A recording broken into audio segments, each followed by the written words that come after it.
கோவா மாநிலம் உருவான உதய தினத்தை முன்னிட்டு தலைவர்கள் வாழ்த்து தெரிவித்துள்ளனர்.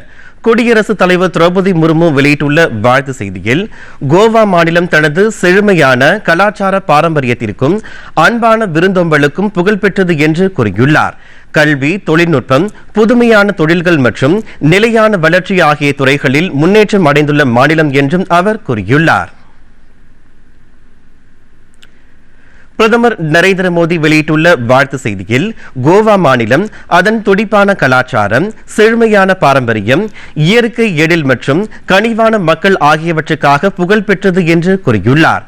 வளர்ச்சியடைந்த பாரதம் என்ற இலக்கை எட்டுவதில் கோவா மாநிலம் முக்கிய பங்காற்றும் என்றும் பிரதமர் குறிப்பிட்டுள்ளார். உள்துறை அமைச்சர் அமித்ஷா வெளியிட்டுள்ள வாழ்த்து செய்தியில், கோவா மாநிலம் கலாச்சாரம், பாரம்பரியத்தின் பிரம்மாண்ட கலவையாக திகழ்வதாக கூறியுள்ளார். இந்திய விருந்தோம்பலின் கனிவான முகத்தை கோவா மாநிலம் பிரதிபலிக்கிறது என்றும் அமைச்சர் அமித்ஷா குறிப்பிட்டுள்ளார்.